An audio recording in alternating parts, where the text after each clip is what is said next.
All right, 2021 Honda Africa Twin Standard, not the Adventure Sports. And this bike has this, the dual clutch transmission. So the purpose of my video today is to give you an honest first ride impression. I have never ridden a DCT motorcycle, so I'm super excited to try the DCT, especially on an adventure bike like the Africa Twin. So what we're going to do is we're going to jump on.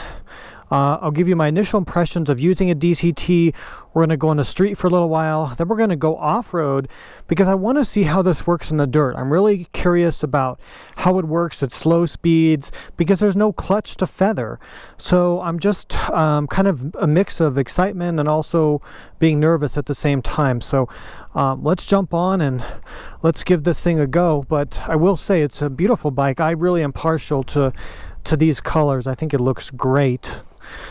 So let's jump on here. I've got my cameras all set up and rolling here. I've got my supplies with me, my tail bag.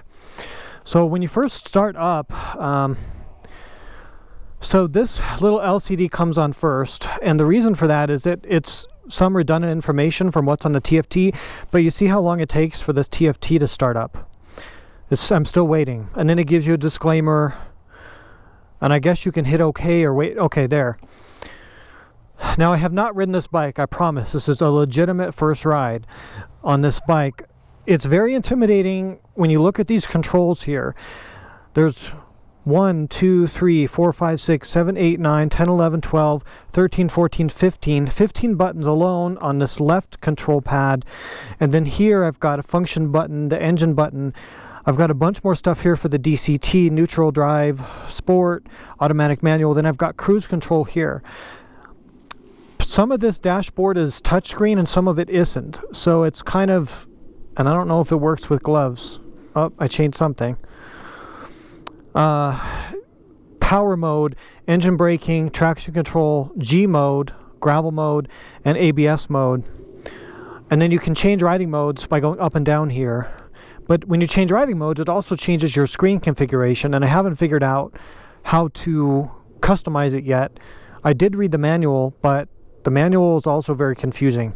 The little LCD here gives you speed, your gear, it gives you some dummy lights, odometer.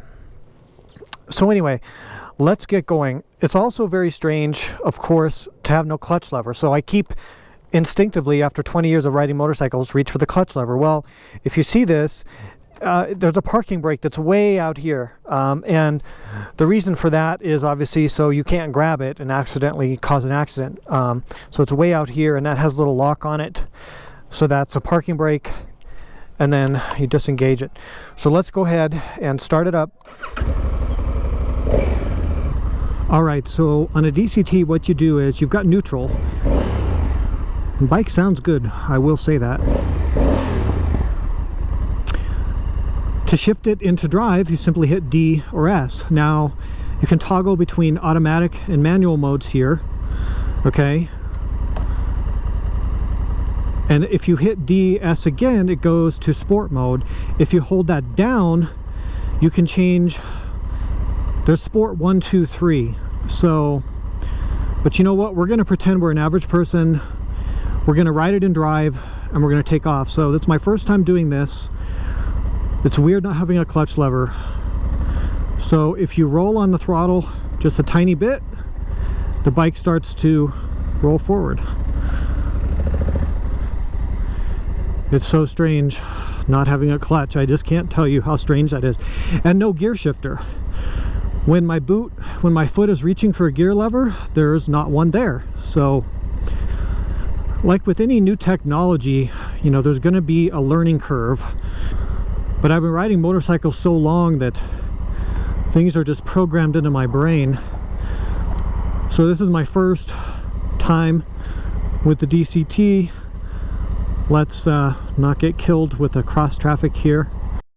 Hi everyone, my name is Ian and you're watching Big Rock Moto, one of YouTube's fastest growing independent motorcycle channels. If you'd like to see more content like this in the future, there's a few easy things you can do right now. You can hit the thumbs up on the video, you can subscribe and make sure to hit the bell for notifications, you can always leave a comment on my videos, and you can consider becoming a Patreon supporter to gain access to exclusive content from behind the scenes, tips and tricks, and so much more. If you're here looking for my outdoor content, my Jeep content, my travel trailer stuff, that's on my new channel, Big Rock Outdoors, which I'll link here in the card and also down below in the description. Thanks so much for watching, and now back to your video.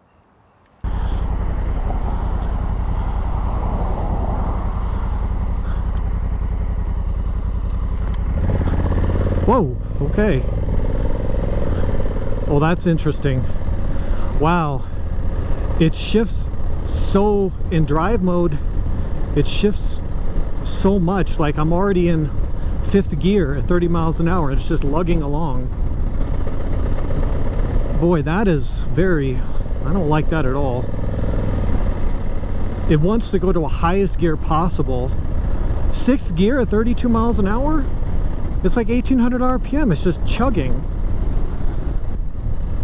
Well, that's surprising. That is not a good riding experience. Hello, officer. Okay, now if I open the throttle, oh my god, it doesn't downshift. That's so weird. Okay, what if I go full open throttle and see if it'll downshift? There we go.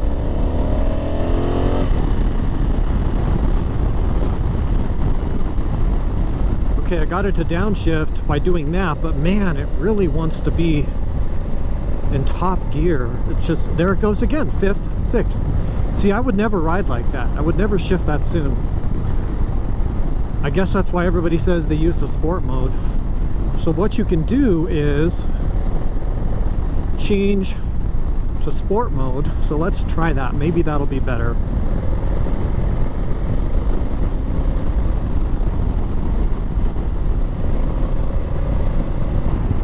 So it still doesn't want to give me much of a low gear. It still wants to really keep me in high gear. Let's hold this down, go to sport number 2.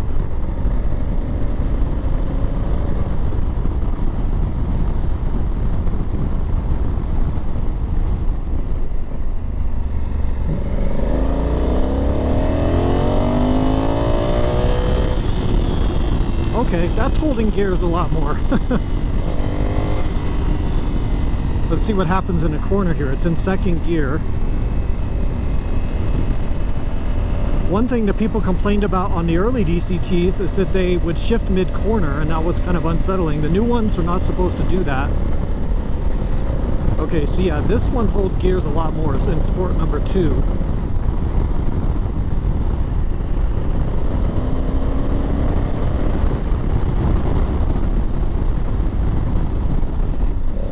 Compared to my old Africa Twin, my 1000, this thing really has some get up and go. The new engine is immediately apparent how much more powerful it is. Also, I'm really enjoying the lack of buffeting because this windshield is really short, so there's no wind buffeting. You just get a nice clean airflow. That's really nice. I appreciate that. On my own bike, I've cut my windshield down. I'm also noticing that the handling is a lot better than the old Africa Twin, than the 1000. They've changed a lot with the chassis and the suspension, and they've really improved the handling. It feels much more responsive. It actually feels amazing for a 21-inch front wheel. So the DCT so far, I'm just trying to get used to it. Like, it just doesn't, it's not shifting in the way that I normally would. But again, I haven't played with all the modes very much. So right now I'm riding along in sport number 1, which is the least aggressive of the sport modes. I will say this TFT is super bright and legible, very good. It's as good, well, it's almost as good as my BMW is.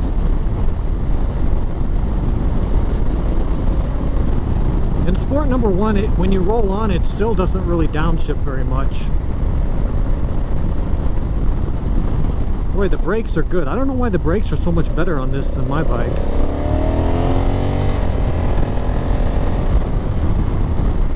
one thing you notice about the DCT is that gear changes are so smooth you almost don't know they're happening. So there's no gear shock, you know, there's none of that awkwardness between gears. So I think if you rode with a passenger a lot, you would really like this. And I do like this, man. I think this is going to be really nice. I'm just still trying to get used to it. Okay, so what I haven't tried yet is the manual mode. So let's try that. So with the manual mode, okay, so there's a button here behind on the left switchgear and one in front. So this is down. Okay, so I'm manually in third gear. Oh man, this new engine is sweet. Oh, this is so much better than my 1000.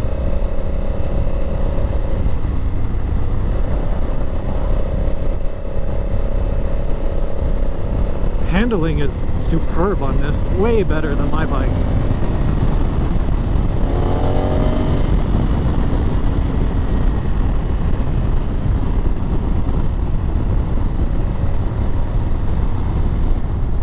Fourth gear.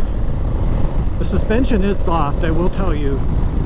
And I you know, reading the other reviews from the other journalists who've already tested this bike, yeah, the suspension, I think it's going to feel really soft, especially when we take it off-road. Shifting with the buttons is, it's different, but it works. I think you get used to it pretty quickly.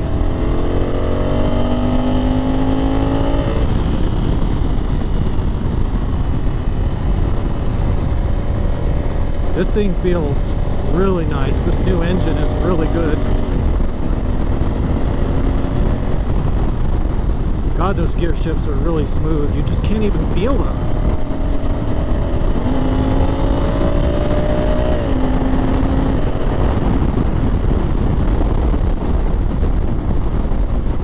Okay, I'm going to give it the beans here and see how the DCT responds. So I'm at 3,000 RPM. It's in 5th gear. And I'm going to fully open the throttle.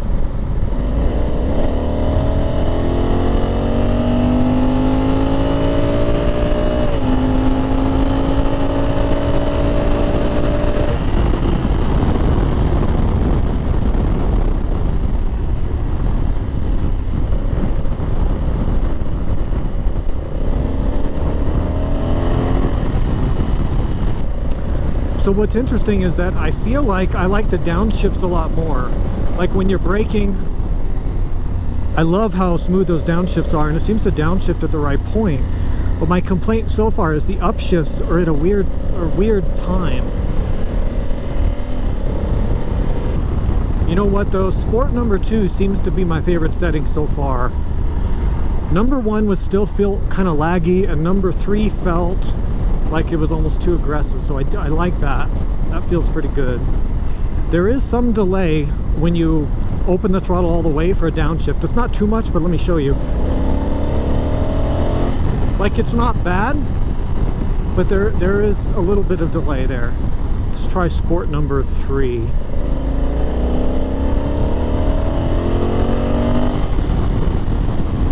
So in sport number 3, what it does is it'll hold the gear more. See how it's not? Yeah, sport number 3 is pretty aggressive.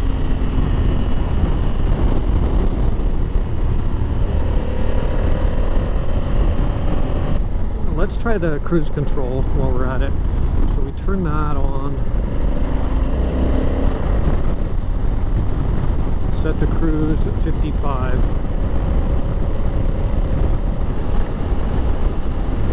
Yeah, cruise control feels good. Probably don't want to have cruise control going through corners. So let's brake. I'm really curious to get this in the dirt and see how it feels. You know what? We can do that right now. God, it's so weird. I'm reaching for a clutch, you know, when I slow down. Okay, I'm going to pull over and check my camera, make sure everything's working here, because the last thing I want to do is record all this and figure out I have no audio. Okay, so here we go in the dirt. Change the GoPro batteries because they last like 5 seconds on a GoPro if you ever used one. Okay, come on. I'm gonna go into, and then it has lag when it boots up. Okay, there it goes, gravel. So off-road mode, it turns the ABS to the back wheel off for you. It changes the throttle setting, and it gives you more control of the traction control. So now traction control, the way that the pie chart works, I think, is that if you fill the pie up with the blue bars, that's a lot of traction control. So if you have 3 bars, that's less intervention, so more slide. So I'm going to start with 3. I think that's how it works. That's how it works on my old Africa Twin anyway. It only has 3 levels, but you get the point. So let's go ahead and start off here. All right, now I guess I'll leave it, well, you know what? I'm gonna put it back in sport number 2 because that's what I was having the most luck with. I just felt that the drive mode was just lugging terribly. Like, my God, I mean, I understand fuel economy, but let's not get out of control. So one of the things I'm really curious about is, you know, slow speed work like rocks and hills, and like where you have to like modulate the clutch, like how that would work. I watched some of Brett's videos, and he says you have to put the rear brake on and modulate the power. That just feels very strange to be holding the brake and doing that. Now I'm used to Africa Twins because I own a 2016 and I used to have a 2017 years ago. So I really like how they work off-road. I'm used to them. I like the traction control. So yeah, this traction control feels good. Oh, that's fun. Oh, the ABS. No, the ABS is still on. Damn it. How do you turn the ABS off? That's the problem I have with this control. It's just not intuitive at all. On my 2016 bike, there's a button right here, ABS off. This bike doesn't have that.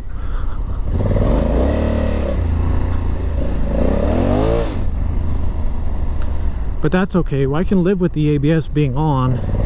It actually, I mean, you can stop really fast with ABS. I'm going to make a video about that because you don't really have to turn it off. Hey, ooh, this is good. Oh, bottomed out. Suspension is really soft compared to my bike. My bike has had the suspension re-sprung and re-valved, so it's much more firm. You can focus on your cornering, your line selection, your throttle, your brake, sliding around, and not be worried about working the shift lever. You know what?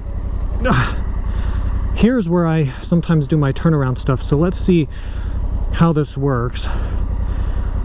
With traction control on, I can't do a spin turn, but we'll try that in a minute. So if I wanted to do a slow U-turn, how would I do that?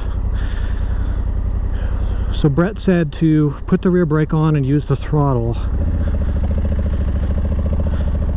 Oh, that's weird. I don't know if I could get used to that.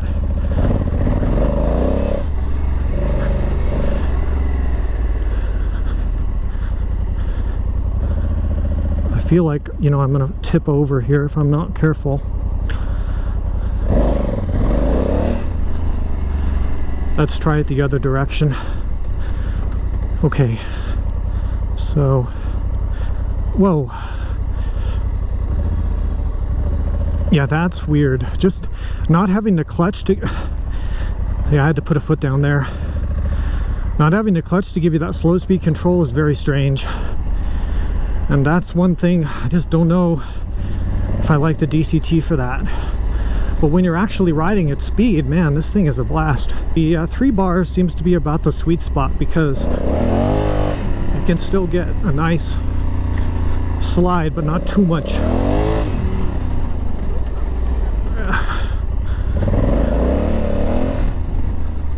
I don't know. I feel like once you master this DCT, that, man, you could really ride fast, and it might be a big advantage in most situations. I need a lot more time with it, a lot more experience, but man, so far I'm kind of having a blast doing this. If you like to slide around corners and throttle steer, this DCT is great because, man, it just always hooks up and gives you power.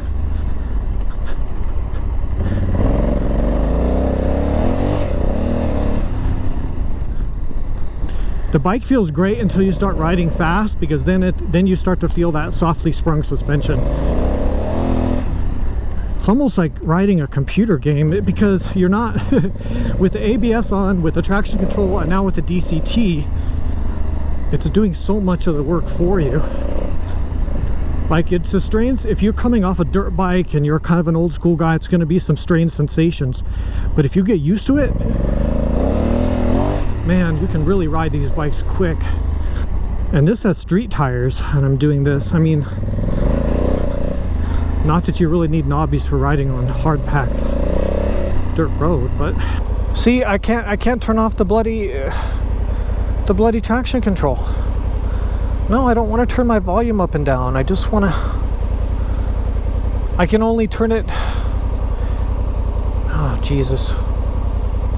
Riding information, phone settings, function, service, connected service, function, user modes, user one. I don't,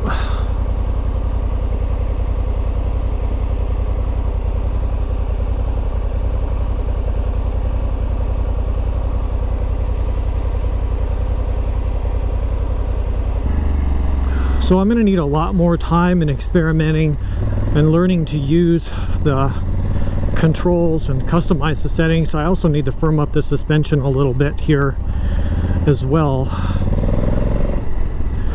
But so far, I like the DCT a lot. I think it's amazing how well it does. And I think it has certain distinct advantages. It also seems to have some disadvantages at low speed, although I need to, you know, experiment a lot more with that. One of my biggest frustrations with this bike, and I know every other person, every other journalist has said the same thing, is that it's very hard to figure this out, the controls. Nothing is intuitive.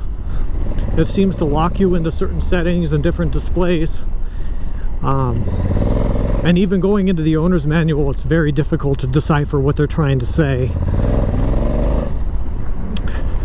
But if I could learn how to use that better, learn how to turn off my traction control and turn off my ABS, or turn it into the off-road mode, which, like I said, on my 2016 bike takes about 1 second because there are dedicated dashboard buttons for it, then I'd be a lot better off if I could figure that out. Ow! Oh, ow! God damn it! I really hurt my back on that one. It just bottoms out, you know. I mean, again, most people aren't going to ride it like an idiot like this, and I should have been standing up for that, but oh man, the suspension will blow right through the stroke. Like, it's plush if you ride at a more moderate pace, and it soaks up everything. I feel like with a few small changes, like a stiffer suspension, a few other things, this bike would be an absolute beast. And the DCT, if you rode it really well and learned how to use it, could be a huge tool. I'm already getting used to the DCT, to be honest, because I thought it would be really weird, but it actually feels really, really nice. I think I like it way more off-road than I do on the street. But man, the chassis and the brakes feel really good on this.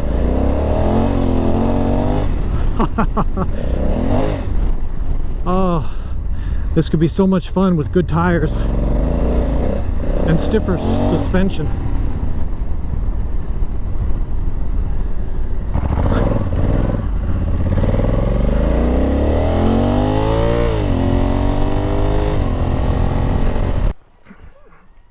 Okay, so I'm back home. I got done with the test ride. So I rode for about 45 minutes or an hour. You guys were able to follow along, and I was able to give you my impressions of the bike. Got it nice and dirty here. You know, they put chain lube on. Oh no, I did ride through some mud and water, I guess that's what that is. I don't lube my chains personally, but that's a topic for a later video. I feel like I need to do a lot more testing, a lot more evaluation with this thing. There's a lot to learn, not only with this super complicated menu system, but also with the DCT. I need to work on my slow speed control. I need to figure out a few things. I need to learn how to turn off the ABS and traction control. That's one very important thing I need to go do right now. But beyond that, I feel like the bike has incredible potential. Like, I can feel the improvements in the chassis and the handling and in the engine and in the weight compared to my 2016. But at the same time, I feel like they've also like gone downhill in certain aspects. Like, the control system is crazy complicated. They still haven't increased the spring rates enough for the average weight of the average rider in America, and the way that we ride, they're still too soft. And the DCT is just getting used to it, but I'm impressed with the technology. So far, I'm trying to think, would I buy a DCT bike? I don't know yet. I'm undecided on that. Would I buy an 1100 Africa Twin? Yes, in a heartbeat I would, because I can see the potential in it. I can appreciate the improvements that they've done, the way they've refined it. And I love the Honda reliability, the Honda quality, the fit and finish is beautiful, and something that, sorry, but KTM can just never offer this kind of quality and reliability and build quality. So that's it for this vlog. Hope you guys enjoyed the ride. This is my first time riding this bike, obviously, so I have a lot more videos to come. Please stay tuned. We're doing a whole series of videos with it, and then culminating in sort of a final review where I encapsulate all my thoughts about it. So anyway, thanks for your support. We'll see you on the next video.